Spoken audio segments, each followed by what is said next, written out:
Assalamu alaikum. Welcome to Shah Group Educational Channel. This is your mathematics instructor Muhammad Faizan.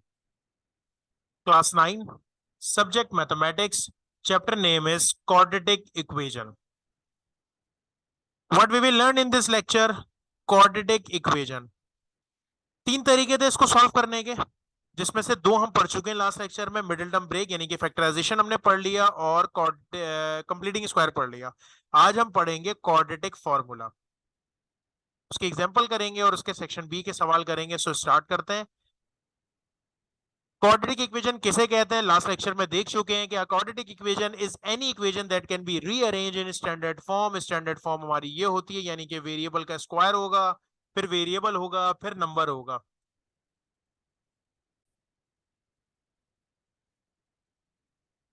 तो इसको हम तीन तरीके सॉल्व करने के, middle term break, completing square, जो कि हमने फर्स्ट लेक्चर में और सेकंड लेक्चर में कवर किया। अगर नहीं देखा तो पहले जाके वो लेक्चर देखें। और थर्ड हमारे पास है क्वाड्रेटिक फॉर्मूला।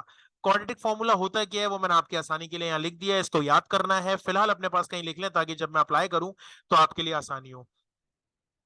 तीनों मेथड आने चाहिए क्योंकि पेपर में हो सकता है लिखा हुआ आ जाए solve using middle term break, solve using factorization, solve using completing square. तो अगर यूजिंग के बाद कुछ लिखा है तो आपने उसको फॉलो करना पड़ेगा, नहीं लिखा तो फिर आपकी मर्जी है।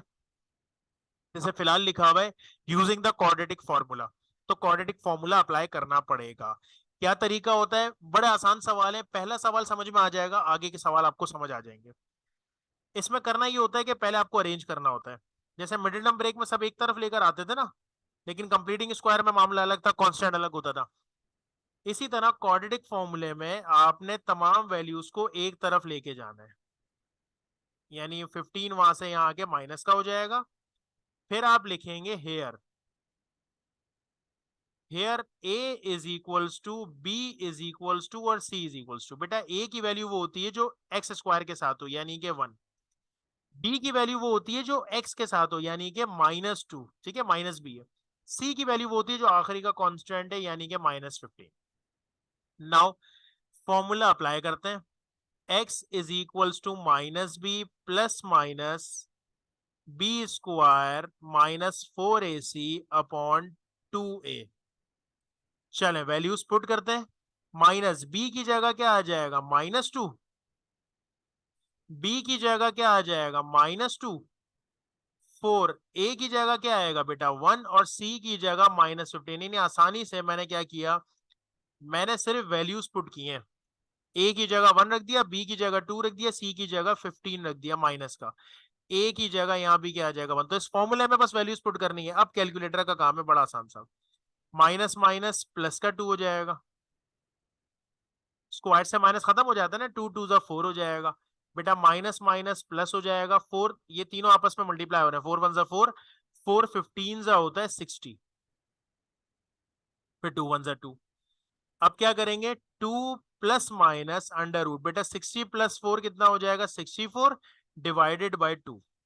64 का रूट आता है क्या, 64 का रूट आता है 8। अब ये प्लस माइनस दोनों में है ना, तो हम ये करते हैं कि प्लस का 8 अलग कर लेते हैं और माइनस का 8 अलग कर लेते हैं। बस देखिए, ये गलती नहीं कीजिएगा, ये लाइन पूरे पे होती है। अक्सर बच्चे क्या करते हैं, इसको सॉल्व करते करते लाइन यहां से बनाना शुरू कर देते हैं। नहीं, लाइन पूरे पर है। 2 प्लस 8 हो जाएगा 10/2, और 2 माइनस 8 हो जाएगा -6/2। बेटा 10 को 2 से डिवाइड करेंगे तो हमारे पास आ जाएगा 5, और यहां आ जाएगा 3। इसका मतलब आपका जो आंसर आया वो आया सॉल्यूशन सेट इक्वल्स टू -3 और 5। सिंपल, ये सवाल समझ आ गया, आगे के सारे सवाल समझ में आ गए, मसला ही नहीं है कोई। अगला देखते हैं। अच्छा, अरेंज हुआ हुआ है। Here a is equals to, b is equals to, c is equals to. आप कहेंगे सर ए की वैल्यू वो होती है जो एक्स स्क्वायर के साथ है, यानी कि 1। बी की वैल्यू वो होती है जो एक्स के साथ है, यहाँ तो एक्स ही नहीं है। अगर नहीं है तो इसका मतलब 0। और सी की वैल्यू वो होती है जो आखिरी कांस्टेंट होता है, यानी कि -1। तो अब क्या करें, फॉर्मूला अप्लाई करते हैं। -b plus minus b square 4ac upon 2a। Minus b की जगह क्या आ जाएगा, बी की वैल्यू 0 है, बी की जगह 0, -4, ए की जगह 1 आ जाएगा और सी की जगह बेटा माइनस का 1 आ जाएगा। होल डिवाइडेड बाय 2, ए की जगह 1। वैल्यूज पुट कर दी। अब क्या करें, 0 लिखने की तो जरूरत ही नहीं है। रूट में 0 का स्क्वायर 0 ही होता है, लिखने की जरूरत नहीं है। माइनस माइनस प्लस मल्टीप्लाई करें, 4 1 जा 4 और नीचे 2 1 जा 2। क्या 4 का रूट आता है? बिल्कुल आता है, 4 का रूट 2 आता है। 2 से 2 कैंसल, तो आंसर क्या बचा हमारे पास? हमारे पास आ गया x इज इक्वल्स टू +-1। अब आप चाहें तो इसको अलग अलग करके लिख दें कि जी +1 और -1, और चाहें तो एक साथ आंसर लिख दें। तो रिजल्ट आ गया आपके पास +-1। अलग अलग करके भी लिख सकते हैं, -1 और +1 ऐसे भी लिख सकते हैं। अच्छा, अब एक तरीका तो ये आपका ए की वैल्यू 1/2 है, बी की वैल्यू 3/4 है, सी की वैल्यू -1 है। लेकिन मैं काम को आसान करता हूँ, काम को मुश्किल नहीं करता। आसान कैसे करते हैं, इसमें एलसीएम ले लेते हैं ताकि हमारा जब फॉर्मूले में पुट करें वैल्यूज तो आसान हो जाए। तो इन तमाम में एलसीएम कितना आ रहा है बेटा? एक 2 है, एक 4 है और कुछ भी नहीं है, इसका मतलब 1 है। तो आपको ये बात मैं पिछले लेक्चर्स में बता चुका हूं कि अगर एक के टेबल में दूसरी वैल्यू आती है तो एलसीएम में डायरेक्ट बड़ी बड़ी वैल्यू लिख दी जाती है। चैप्टर 4 में, 5 में बहुत एलसीएम लिया, चैप्टर 3 में भी। नीचे वाले से डिवाइड, ऊपर वाले से मल्टीप्लाई, ऐसे ही होता है ना। तो 4 को 2 से डिवाइड करेंगे, 2 बचेगा। वो जो 2 बचा ऊपर वाले से मल्टीप्लाई कर दे तो ये हो गया 2x²। 4 को नीचे वाले से डिवाइड करें, 4 को 4 से डिवाइड करेंगे, 1 बचेगा। वो जो 1 बचा ऊपर वाले से मल्टीप्लाई कर दें, 1 3 जा 3। 4 को नीचे वाले से डिवाइड करें, 1 से डिवाइड करेंगे, 4 ही बचेगा। वो जो 4 बचा ऊपर वाले से मल्टीप्लाई कर दें, 4 1 जा 4। डिवाइड करने में इशू हो तो कैलकुलेटर यूज कर सकते हैं आप। बेटा यहां हमारे पास बच गया 2x², 3x-4। ये 4 डिवाइड हो रहा है ना, वहां जाके क्या हो जाएगा? मल्टीप्लाई। 0 से मल्टीप्लाई करने पर क्या बनेगा? 0 ही बन जाएगा। तो लिख के बताने की जरूरत तो नहीं है ना कि 0 मल्टीप्लाई बाय 4। ये बन गया। अब आपकी इक्वेशन सिंपल हो गई। अब हम लिखते हैं here a is equals to कितना है बेटा? जो x² के साथ होता है यानी 2। b इज इक्वल्स टू जो x के साथ होता है, c इज इक्वल्स टू जो तीसरी वैल्यू होती है। फॉर्मूला पुट करते हैं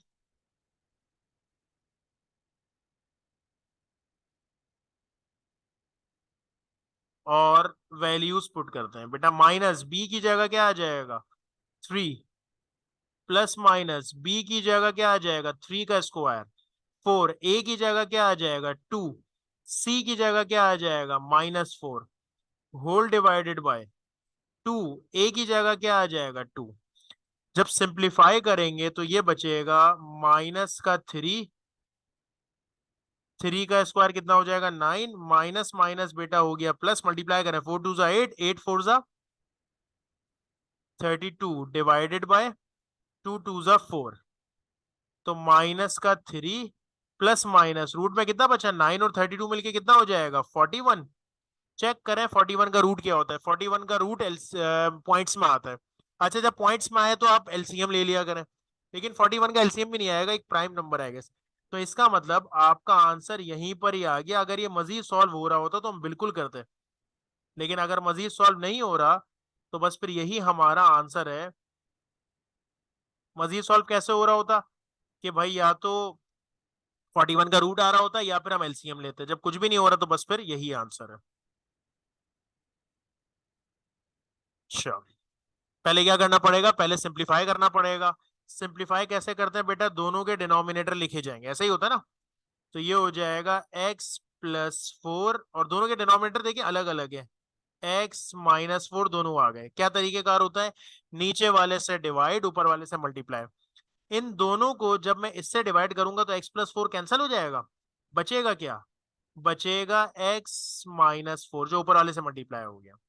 जब मैं यहाँ की बात करूंगा तो नीचे वाले से क्या कैंसिल होगा? x-4 कैंसिल होगा। ये बचेगा x+4 जो कि ऊपर वाले से मल्टीप्लाई होगा। ये 4 अपनी जगह पे। ये डिवाइड हो रहा है, वहां जाके मल्टीप्लाई करवा देते बेटा। 1 से मल्टीप्लाई करें कितना हो जाएगा? x-4। माइनस से मल्टीप्लाई करेंगे तो -x और माइनस प्लस माइनस का 4। 4 अपनी जगह पे, ये वहां चला गया x+4 x-4। बच्चों x से x कैंसिल, -4 मिलके माइनस का 8 हो जाएगा। 4 अपनी जगह पे। फॉर्मूला बन रहा है। ए प्लस बी, ए माइनस बी किसके बराबर होता है? ए स्क्वायर माइनस बी स्क्वायर, ऐसा ही है ना? ए प्लस बी, ए माइनस बी बराबर होता है ए स्क्वायर माइनस बी स्क्वायर। अच्छा मुझे नजर आ रहा है 4 और 8 कैंसिल हो सकता है, तो 4 मल्टीप्लाई और है, वहां जाके क्या करवा देता हूं मैं, वहां जाके मैं इसको करवा देता हूँ डिवाइड, ताकि कैंसिल हो जाए और ये बच जाए एक्स स्क्वायर। 4 का स्क्वायर कितना होता है? 16। तो 8 और 4 को डिवाइड करेंगे तो बचेगा 2, एक तरफ ले जाते हैं। 0 is equals to x square minus 16, ये -2 वहां जाके हो जाएगा प्लस का, तो बेटा ये बचेगा 2 माइनस 16 हो जाएगा माइनस का 14। बन गई क्वाड्रेटिक। अब हम यहाँ लिखते हैं हेयर ए की वैल्यू वो होती है जो एक्स स्क्वायर के साथ है यानी 1, बी तो मौजूद ही नहीं है इसका मतलब 0, और सी की वैल्यू क्या हो जाएगी? माइनस का 14। फॉर्मूले में पुट करते हैं, फॉर्मूला है x is equals to minus b plus minus b square minus का 4ac upon 2a। Minus b की जगह क्या आ जाएगा? 0, बी की जगह 0 का स्क्वायर 4, ए की जगह क्या आएगा बेटा 1, और सी की जगह आएगा -14 होल डिवाइडेड बाय 2, ए की जगह आ जाएगा 1। 0 लिखने की जरूरत नहीं है, रूट के अंदर क्या बचा? माइनस माइनस प्लस बचा। 4 को मल्टीप्लाई कर देते हैं किससे? 1 से, और फिर मल्टीप्लाई कर देते हैं 14 से, तो आंसर आ जाएगा बेटा 56। और नीचे क्या हो गया? 2 1 2। 56 का अगर हम रूट मालूम करें तो पॉइंट्स में आ रहा है, तो फिर इसका तरीका क्या होता है? 56 का एलसीएम ले लेते हैं, देखते हैं कुछ रूट बनता है नहीं बनता। 56 क्या हो जाएगा? 2 2 जा 2 8 जा, फिर 2 14 जा, फिर 2 7 जा, फिर 7 1 जा।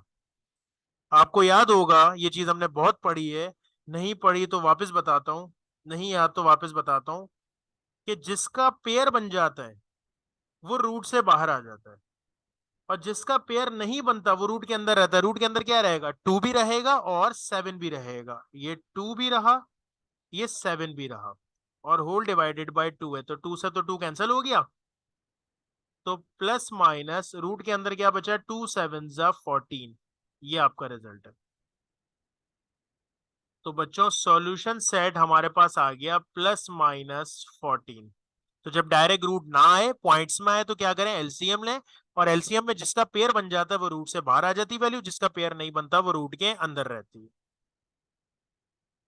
सेक्शन बी में किस तरह के सवाल आ सकते हैं? यही सवाल है, बार बार कर रहे हैं, लेकिन पहले क्या कर लेते हैं? अरेंज कर लेते हैं। कैसे? 9x स्क्वायर, 12x वहां प्लस हो रहा है, वहां जाके क्या हो जाएगा? माइनस। ये -49 यहाँ माइनस हो रहा है, यहाँ पर आके क्या हो जाएगा? Plus is equals to 0। Here a की वैल्यू बेटा 9 है, बी की वैल्यू कितनी है? -12, और सी की वैल्यू कितनी है? 49। फॉर्मूला अप्लाई करते हैं, minus b plus minus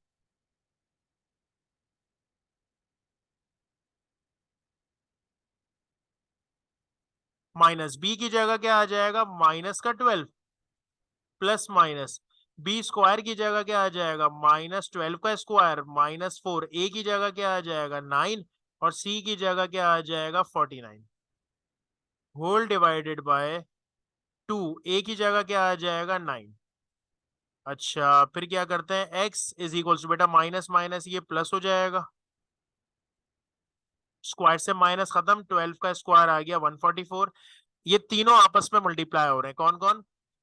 4 multiply by 9 multiply by 49 which is 1764, और नीचे क्या हो गया? 2 9 जा 18। x इज इक्वल्स टू 12 अपनी जगह पे, रूट अपनी जगह पे, 144 में से माइनस हो रहा है 1764, तो आंसर आ रहा है हमारे पास माइनस का 1620। ये रूट में -1 की कुछ जहन में आया? चैप्टर 1 पढ़ा है? Exactly iota. जब भी रूट के अंदर माइनस आ जाता है तो हम क्या करते हैं? उसको आयोटा लिख देते हैं। और इस 1620 के साथ क्या करें? 1620 का मैं रूट निकालने की कोशिश कर रहा हूँ, पॉइंट्स में आ रहा है, तो अगर पॉइंट्स में आ रहा है तो फिर क्या करना पड़ेगा? एलसीएम लेना पड़ेगा ना। तो 1620 का एलसीएम लेते हैं, चले। 2 8 जा 2 1 जा 2 0 जा 2 4 जा 2 0 जा 1 कैरी फिर 2 5 जा।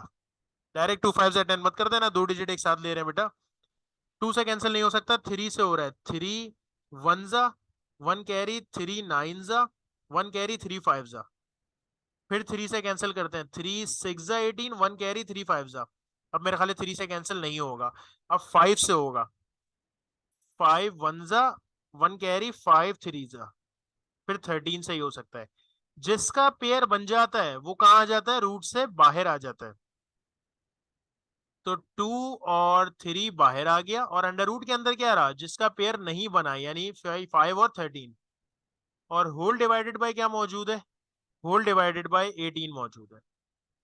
क्या करना चाहिए, 12 अपनी जगह पे plus minus 2 3 6 iota under root 5 को 13 से मल्टीप्लाई करें, कितना आ रहा है 5 इंटू 13 65।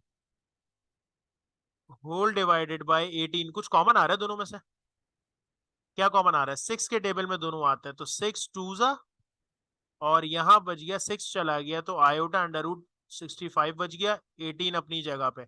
6 1 जा 6 3 जा, तो रिजल्ट आ गया बेटा हमारे पास 2 plus minus iota under root 65 whole divided by 3। ये रिजल्ट है।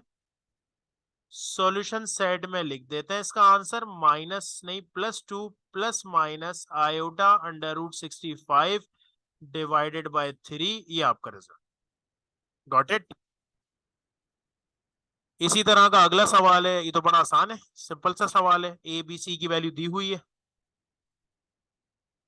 बेटा, ए की वैल्यू जो एक्स स्क्वायर के साथ होती है, बी की वैल्यू जो एक्स के साथ होती है, सी की वैल्यू जो कांस्टेंट होती है। फॉर्मूला क्या है हमारे पास, x is equals to minus b plus minus b square minus 4ac upon 2 है। चले वैल्यूज पुट करते हैं, बी की जगह क्या आ जाएगा, माइनस का 6, बी स्क्वायर की जगह माइनस 6 का स्क्वायर 4, ए की जगह क्या आएगा 1, और सी की जगह 9 होल डिवाइडेड बाय 2, ए की जगह क्या आएगा 1। नाउ माइनस माइनस प्लस 6 हो गया, स्क्वायर से माइनस खत्म हो जाता है, 6 का स्क्वायर 36 माइनस 4 9 जा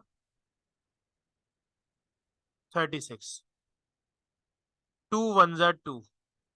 बच्चों 36 से 36 हो जाएगा कैंसल, तो बचेगा 0, और 0 का रूट कितना होता है, 0 का रूट 0 ही होता है। क्या 0 लिखने की जरूरत है, नहीं, तो इसका मतलब सिर्फ 6 और 2 बचेगा, 0 तो लिखने की जरूरत ही नहीं है। तो 6 को 2 से डिवाइड करेंगे तो आंसर आ जाएगा 3। तो सॉल्यूशन सेट में इस बार इत्तेफाकन एक ही आंसर आया, which is 3।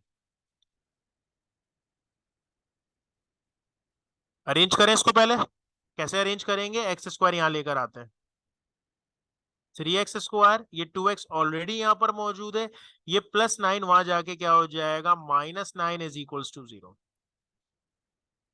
Here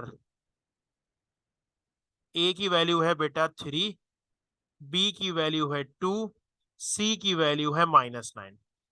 formula apply करते हैं,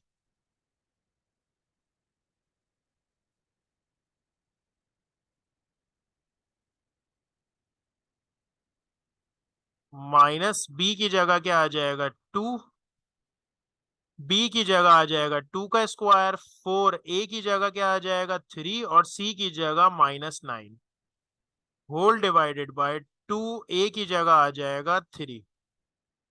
तो -2 अपनी जगह पे, प्लस माइनस 2 का स्क्वायर कितना होता है 4, माइनस माइनस प्लस, तीनों को कर देते हैं मल्टीप्लाई, यानी कि 4 इंटू 3 इंटू 9, तो आ रहा है बेटा 108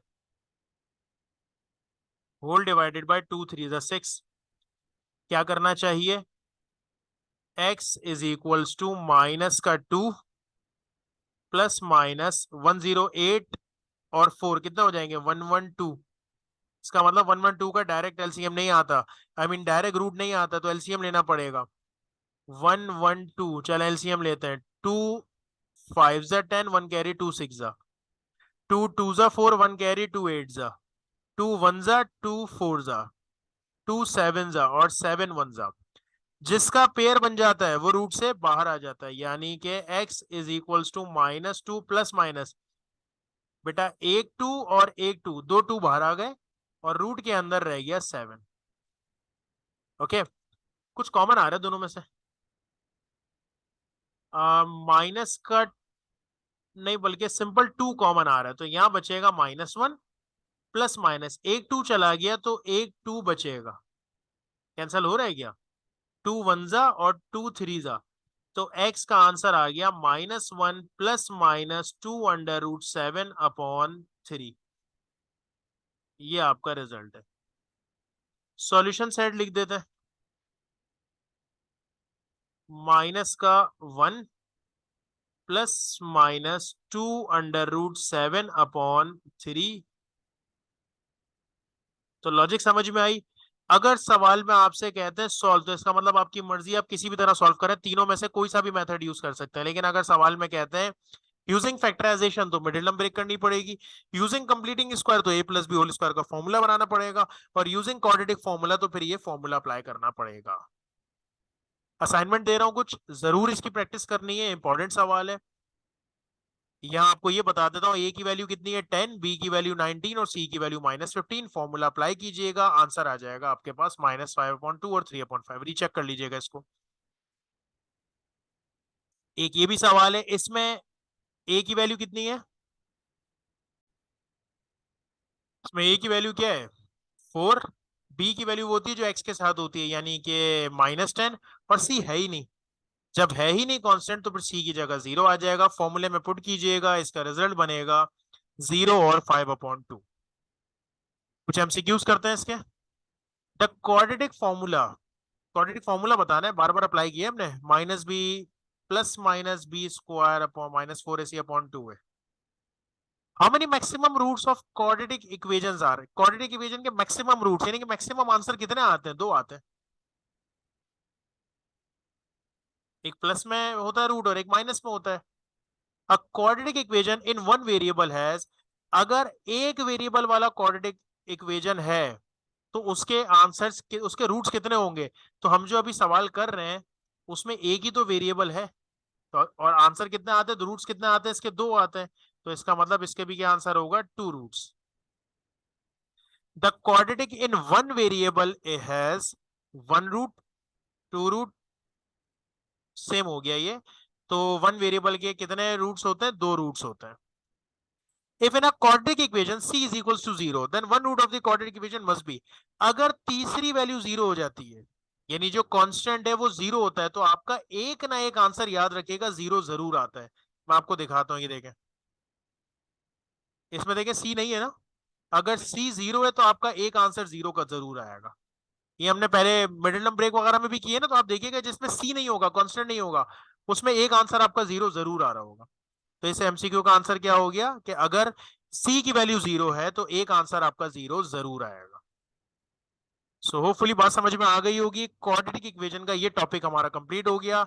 इन तीनों की अच्छे से प्रैक्टिस करनी है, क्योंकि अगले जो लेक्चर्स होंगे उनमें ये सारी चीजें इस्तेमाल होंगी। So that's enough for today. Allah Hafiz.